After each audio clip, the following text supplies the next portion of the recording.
Everybody, what's going on? Welcome to episode 5 of Galway Productions. I have my guest, the great author Chris Sumlin. Chris Sumlin, say hey to everybody. What's up, everybody? This is such an honor. We actually met on Instagram, you and we had a phone conversation, and I just thought you were one of the most insightful and intelligent young people I met in a while. Like, you were really on point, and I'm so excited to see what you do, how you grow, and I'm going to do everything I can to support. So when you invited me to be on here, I was like, let's do it. Like, I'm excited for this moment, and excited to see all that you're going to do in the near future. I'm definitely excited, and I am super humbled. Thank you so much for that. It's undeserving. I don't deserve it, but thank you so much for that. Sincerely, like from the bottom of my heart, it means so much. So I looked at one of your titles, and I guess I'm jumping ahead here, but Chris is actually an author. He has a book and a new book actually that came out recently in November, I believe, right? Yes, I did the pre-order link for my third book, Halfway Through My 20s, which will be dropping very, very soon here in 2021. 2021. And can you tell us about that? That's the first book I actually saw. It's the first book I saw when when my sister sent me your Instagram, Halfway Through My 20s. And that's what really made me go out to you. Because when I saw Halfway Through My 20s, I saw somebody who, when I hear that title, I hear somebody who's learned a lot, who's gotten a lot of wisdom, who's gotten a lot of experience, and who's kind of figuring out what they're doing while still going somewhere, that you still have aim. So if you could tell the young adults and the high school students about to graduate and whoever else is listening, what is Halfway Through My 20s about? Sure. So I'm just a storyteller and love to share stories, whether it be through blogs or YouTube videos or Instagram. Like, I'm just a storyteller. That's what I identify as. And so I wrote my first book, second book, my first book came out in 2016, second one came out in 2018. And then I was just, living in Los Angeles. I was actually working at a talent agency, Wow. and it was Christmas break. The power went out, and there was like not much really going on, like just quiet and silence as they were kind of preparing the meal. We had like no cable, no Wi-Fi, nothing. And the whole idea for a book flashed through my head because I was about to turn 26 the next January. So I was like, okay, I want to write a story about like what I've learned from the time I'm like, 19 to 25, all of the lessons and journeys that I've experienced, the adventures, the tales, and really try to give some pearls of wisdom that people can read and be entertained and inspired by. So I really like content that is for us, by us. So Yes. it's for young people, by a young person, looking to inspire everyone. And I mean, I tell really candid stories because I think in our social media culture, we often just see the post and oh, here's me and this celebrity, or here's me in this city, and don't Agreed. understand the grunt work of what that actually entails. Agreed. So for me, I went to graduate school at Boston University. Shout out to BU Terriers. And while I was there, I worked at Raising Cane's, like just trying to make sure I had enough money for rent. Like, I was kind of struggling through that. So I just tell really candid stories where I express the good, the bad, the happy, the sad, the ups and downs, with the intention of inspiring people, letting them know that they can do the same. Wow. And you said something actually that really caught me in this moment and in this season and time. You talked about the grunt work. You talked about the grind. You talked about social media and how it offers such glamour. Mhm. And social media is a platform that has changed the world and revolutionized a generation, and it connects everybody all over the world. But of course, with blessings come curses. So I want to talk to you about that specifically. Being 25, having that idea instantly while at work at your talent agency, right? Mhm. How was that time for you in that period of your life?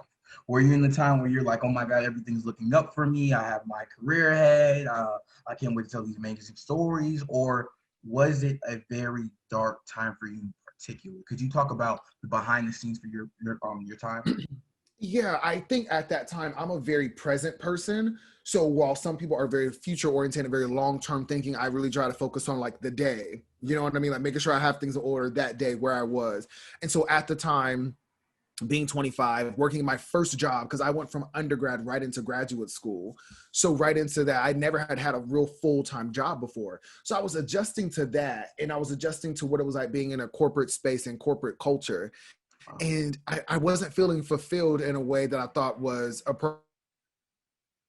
I just believe that we only get one life, and every single day, every moment should be used intentionally, or we should be trying to create the best life possible, like, as if we're going to die today. And so I just didn't want my story to be like, if I were to die and I was working this job and didn't tell these stories, would I be fulfilled? And the answer was no. So instantly when I had that vision for myself of me leaving my job, which I did, to go write my book, which I did, I knew that it was going to take a lot of hard work. And that's one thing that I always speak to people about, is having a vision for yourself. Because I'm a Christian. I believe in the Bible stories. And I don't think the hard work began for Noah when God told him to build the ark. I think the hard work began when he was building and it wasn't raining. Wow. And so when we have these visions and these dreams and these goals we have for ourselves, that's great. But then the real work comes in, the real moments come in when it's time to step up and push that vision out of us and do that hard grunt work, which a lot of people can sometimes be afraid of. Wow. And for you writing this book, that hard grunt work, how long did it take for you to really finish this book and flesh out this book? Yeah, I did the first draft. This one has taken me a little bit longer. Like usually I'm in school, so I'm in a very like routine way. Like I know my classes are this time. I know this is this time. This is this time. Where working and then not working, moving back to Ohio, getting a new home, all of it has been very overwhelming. So it took me away. And then I'm also not just like an author, but I also am a screenwriter as well and write scripts. So between balancing the scripts and balancing my storytelling and managing my personal life in my home, this book took me a little bit longer. But to give you some context, I had the vision in 2019, December of 2019. I quit my job January 24th, 2020. And then I turned in the manuscript, the second draft, like around November of 2020. And then it should be coming out really soon here in 2021. So a lot of time and, over 40,000 plus words and just sharing. And it's hard writing, making sure every sentence, every chapter is good and cohesive and tells a story, but also teaches a lesson and is also inspiring and grammatically correct. And, I know I was born to tell stories, but it definitely is a lot of hard work. Wow, definitely. And I think that's a great thing to tell a lot of aspiring writers such as myself and so many others who might be listening, that the process doesn't happen overnight. You don't just sit down, think the story, and it comes out of nowhere. Jaws wasn't written in one night. It takes time. And thank you so much for telling us that. When it was taking time, did you have any doubts about your stories as well? Did you have any doubts about maybe your age and maybe I'm too young? Maybe people won't be inspired. Did you have any doubts during that long process? Yeah, for me, the doubt is not necessarily within myself or even if how people perceive it. I'm someone who doesn't really focus on the self-doubt per se, but more so the possibility of the miracle that can transpire by me doing what I'm born to do. So Wow. I'm not worried about who doesn't like it or if I'm too young. It's about just knowing that I had a vision, I Wow. had a dream, and just letting that come to me and come out of me in a way that's authentic and true. So I was kind of anxious about the timing. Like I was like, oh God, this is taking a long time. Like usually it takes me 9 months to produce a book. This time's taking me over a year. I was trying to have the book out in 2020. And then that was like the issue there. So the only type of doubt or insecurity I had was making sure that timing wise, I was doing my part because I had a lot on my plate this time, where before I was just in school, that was a little bit easier. But this time it's like, okay, I just moved from California to Ohio. I have to take a break there. I'm about to move houses. I'm about to get my own place. Like that was the resistance with this situation, is just making sure that I was doing my part in a good time. But you really have to believe in yourself. That is the biggest key. I think if you just read books, you work hard, be nice to people, and believe in yourself, you can do anything. And that's how I lead my life. I'm not worried about who isn't receiving me, who isn't liking me, who isn't supporting me or cheering me on. I know what I'm bringing to the table. I know the work that God has put in my heart for me to do. And it's always my intention and aspiration to do that work and be about it daily. And I know that I'm coming from an authentic place, a true place, and a God-given purpose place. And that's what I rest knowing in. Amen. And I'm a person of faith too. And I hear a lot of God in your speech, was amazing. I think it's the foundation for everybody who is of faith. Um, Mhm. Speaking on faith, how did you come to the point, and when did you come to the point where you looked at yourself, you reflected, and you said, God put me on this earth to tell stories? That's a good question. Well, I would say it has evolved because I remember being a sophomore at Morehouse and I had a vision of me creating a YouTube video about resume tips. So like back when I was back in maybe 2015, I made this YouTube video and I was like, 5 Beyonce or something like that, like some type of Beyonce resume tips video. Like I had this Not idea. to age you, and I'm so sorry not to age you. How old were you in 2015? Where was I? Maybe like 21, 22. Like a sophomore, and I went to high school for 5 years, so I'm always like a year older than everyone. But in that time, like I was just a sophomore, and I had a vision. I saw myself creating a YouTube video that was teaching people how to get a good resume, because resumes are always like what they need. Those are like your passports. Like you're trying to always make sure that resume is in good shape Yes. to get jobs, get opportunities. And I was laying in bed in meditation, whole vision for a YouTube video came in my mind. So then once I created the video and it went viral and it was shared in USA Today and it was in Blabbing and HBCU Buzz, I was like, okay, something is here. So that was sophomore year. Then junior year, I started writing my first book.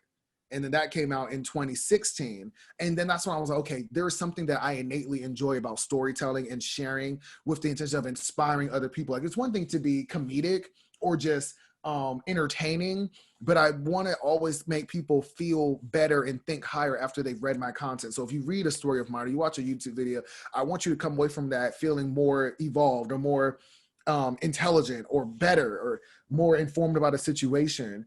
So that's always kind of been my premise and theme. And then that's just evolved over time into script writing and evolved in time into the books and the YouTube channel and the podcast and everything that I'm doing, public speaking. It's really just been to share what I've experienced, what I know with others to help them, Yes.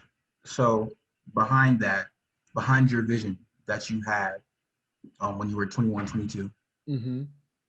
and behind your viral video, you ultimately saw that storytelling wasn't just a way for you to get rich quick. It wasn't just a way for you to inspire people to get famous to be the next Tyler Perry, but ultimately it was a way to touch people and to move people and to guide people. And I think that's really inspiring because as somebody who's kind of like thinking about the history of screenwriting, history of films, I think storytelling is evolving. Of course, you have hieroglyphics, and then you had scripture, and then you have movies and books Stage plays. and plays. I think it's really inspiring looking back and seeing how stories have really evolved in, and how we even still look at stories from thousands of years ago from ancient Egyptians, and that's how we really communicate with people who've come before us, our ancestors. So I want to ask you, 100 years from now, 50 years from now, what do you hope people pull away from your stories? Oh, wow. That's a What really good question, especially with the books, because they don't go away. Like, I think, a book never goes away, but I always just want people to, my thing is always autonomous living and living on your own terms, living in your truth. And I Wow. understand like where people can misinterpret that, but it's like living in the truth of the essence of the vision of who you know that you are. Because I Wow. think there's so much programming and even our own self-doubt that can kind of limit us from being our most authentic self, our authentic self being the highest, best possible version of ourselves.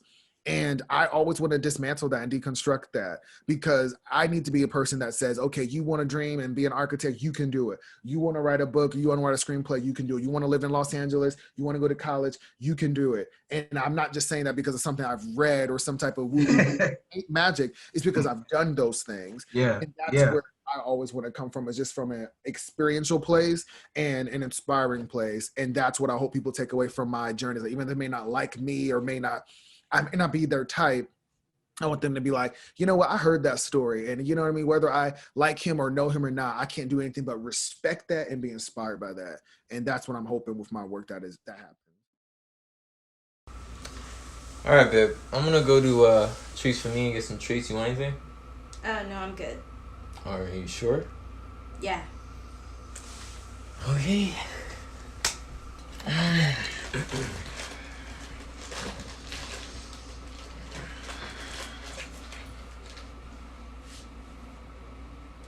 So, you didn't get me any? So I asked you if you wanted some, and you said, what'd you say? I said no, but you should know by now that no means yes.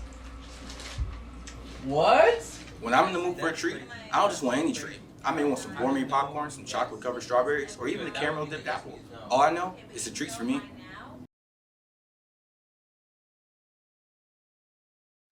And I don't know you personally. We haven't gotten a chance to know each other for long. But when I reached out to you, you were so supportive.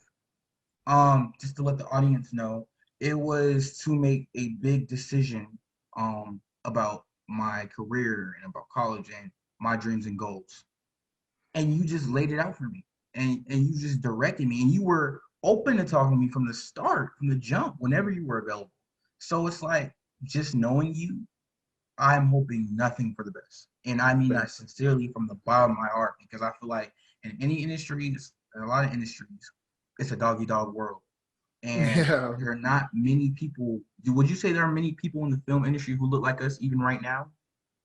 In I higher think it's positions? evolving. I think it's a conversation about diversity that's transpiring now. But I do think not even just them being in the industry, but accessibility is important too. So just because there's diversity and symbolism and like, oh, Black people on this show or Black people telling stories or whatever, having access to those people, being able to get people on the phone and do things like this, that's a lot harder. I know for me, even on the level I'm on, I'm always trying to network and go up too. Yeah. So I am somebody who likes to treat others the way that I want to be treated. So when I'm reaching out to someone who I think is doing some really powerful work, and I reach out to them and say, hey, like, is there any way we can hop on Zoom and hop on the phone? And I treat them and I want to be treated with respect. I want somebody to say, like, yes, I'll make it a priority. You want to meet this time? Sure. I may have to change it here, but we can still make it happen.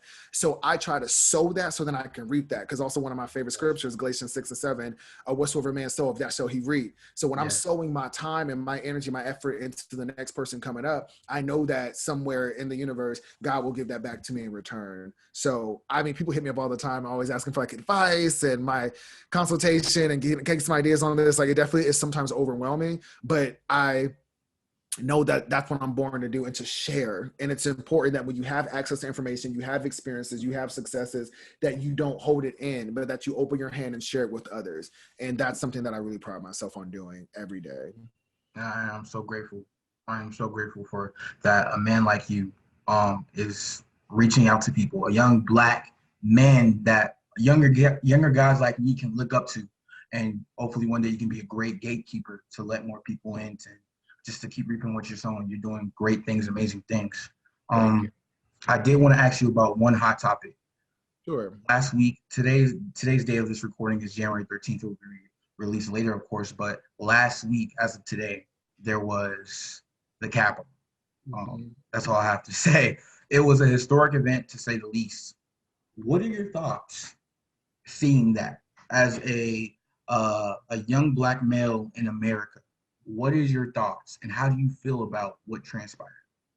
Sure. I think for a while, since about like maybe like 2016, 2017, there's been a conversation that's been brewing and a division. Like division has been taking over, where we're becoming so polarized in our politics, where people on the left, more liberal, are not even conversing with people on the right. And I remember growing up as a young man watching like George Bush and John Kerry and Mitt Romney and Barack Obama. And there was a level of respect there that people, there was a level of respect there. Yes. When we started seeing the emerge of Trumpism and Donald Trump, we started seeing that respect and that decorum go away.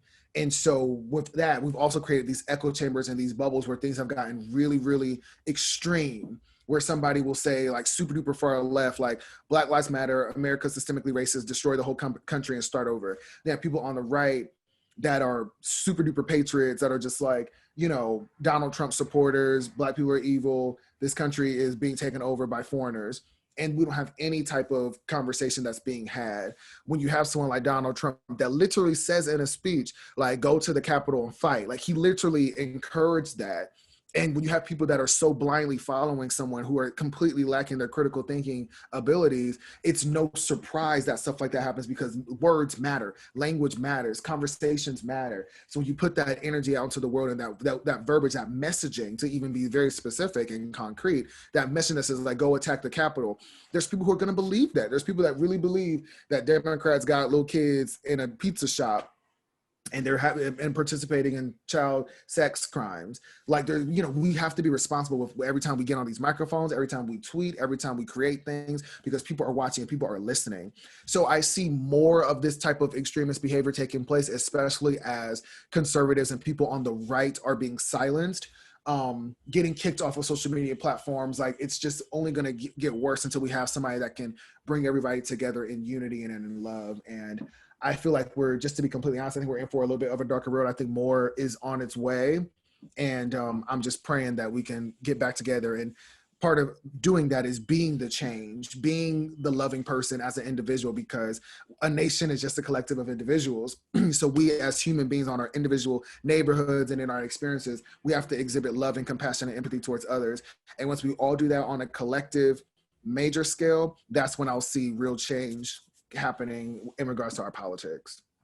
Do you think in such a divisive time, in our young country, do you think that we can ever reach that place where we can be together as a collective? Because you have Democrats, you have Republicans, you have this new generation coming up, and they're seemingly trying to push the country to be blue. Not everybody, but they're trying to push the country in this more liberal direction, as we've seen in this last recent election.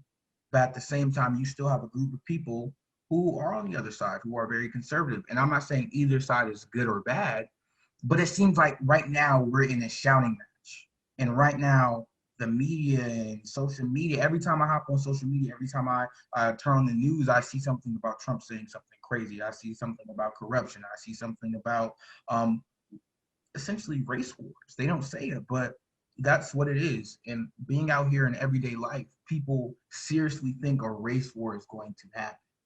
And for me personally, I don't want to see that, because that's not love.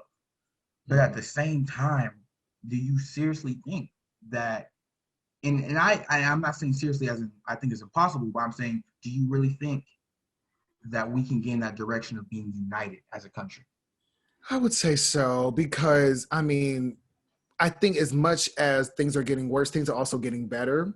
There's other conversations that are being had and people are becoming more politically engaged. I mean, Donald Trump and Joe Biden are some of the highest voted for presidential candidates of all time. So as much as we can be doom and gloom and think that there's going to be this race war and that everything is going to hell, there also is political engagement and people being taking part in their civic duty and conversations that are being had and diverse people getting positions of power and coming up. So we can't diminish and deny that. And I think when you look at history, there's always just ups and downs. Like, 10, 15 years ago, it was 9/11. Afghanistan. Before that, maybe even, there's always kind of something that's going on in the society. What people may think is just the end of the world. It's like, no, we can come back from this. Like, I remember when 9/11 happened, I was like in school, and Osama bin Laden, that was like the thing. Everybody was just talking about that. Like, oh, we're just going to get bombed and da-da-da. Then eventually things got better, because that's life. There's seasons, there's ups and downs, peaks and valleys. That's the circle of life. So I think that in the near future, like in the next couple of weeks, I think we're going to see more of the divisive, more attacks. But I also would say, like, longer term, 10, 5 years, we're going to be all right, because I just am optimistic about the future and believe that there's young people that want to do real work, and that real work is going to be done. Okay. You actually really made me believe you should run for president, maybe. But you made me. People ask me that all the time. Would you ever run for office? Yeah. I could see you in politics. Would you be in politics? Would you be engaged? Well, one thing that I do like politics a lot, and I really do enjoy conversing about it, and I think I'm well informed to have opinions on it. But when you run, there's a way that they smear you so bad, and they just take anything you've ever done as a human being and use it against you and weaponize your past. I just don't like that. Like, they literally obliterate people. Like when Reverend Raphael Warnock was running for his seat, I just remember them like bringing up stuff about like his kids and his ex-wife, and it gets so personal, where I just hate that. Like, it's so personal. Definitely saw it during election time. There would be ads for campaigns going back to back, talking about they're evil and they want to kill babies and all these things. It's like, oh my gosh, back and forth. So I could definitely understand. I could definitely see that and understand that. I agree personally as well. I want to ask you one more question before you go. If you have to talk to another young screenwriter or any other of the screenwriters who are watching right now, watching this interview and watching you on this podcast, and they wanted to be in the industry, they wanted to be the next Chris Sumlin, they wanted to write a book, they wanted to make a movie, they wanted to get into the doors and see the other side just a little bit past their environment, what do you think are some of the keys you can give them to direct them towards that path? Yes, I would say there's probably 4. That's a really good question. Thank you for that. I don't know anybody that wants to be the next Chris Sumlin, but hey, if there's somebody out there, I appreciate it. They're coming. Number 1, work hard. So that means like read all the books, study the film, study the TV shows. Like, you know, there may be people that dress better than me, look better than me, have more money than me, nicer car, whatever. But when it comes down to the work and being able to contextualize big ideas and know history and study, very few people can beat me in that category. Work really hard. Secondly, genuinely and authentically be kind to people, no matter who they are, what they're about. I remember when I was working at my talent agency job, there was a woman who I worked with who people kind of shunned for her bad behavior and her obnoxious personality. And I really liked her. She was just nice to me. You know what I mean? I wasn't going to be prejudiced and prejudge her from what anyone else said. I was going to match her because she was nice to me. That woman called me today and was talking about how she works in development now and would love to read some of my writing because she's buying scripts. Today she called me. Wow. And that was someone that I was told, make sure you don't hang out with that person, be away from them. So That's be crazy. Everybody, I don't care what, even those that treat you wrong or persecute you, love those that persecute you. That's that's a Bible. Always be nice to people. Always be nice to people because everyone talks and things get around. You never know who someone's going to be. And so I also want to say that you don't want to be nice to someone because of where they might go. You want to be nice to people because they're a human being. So even if they decide to completely go a totally different direction, you still owe them the basic decency of respect and love and compassion. So be nice to people, work hard, be nice. And thirdly, and most importantly, believe in yourself no matter what. Believe in yourself no matter what.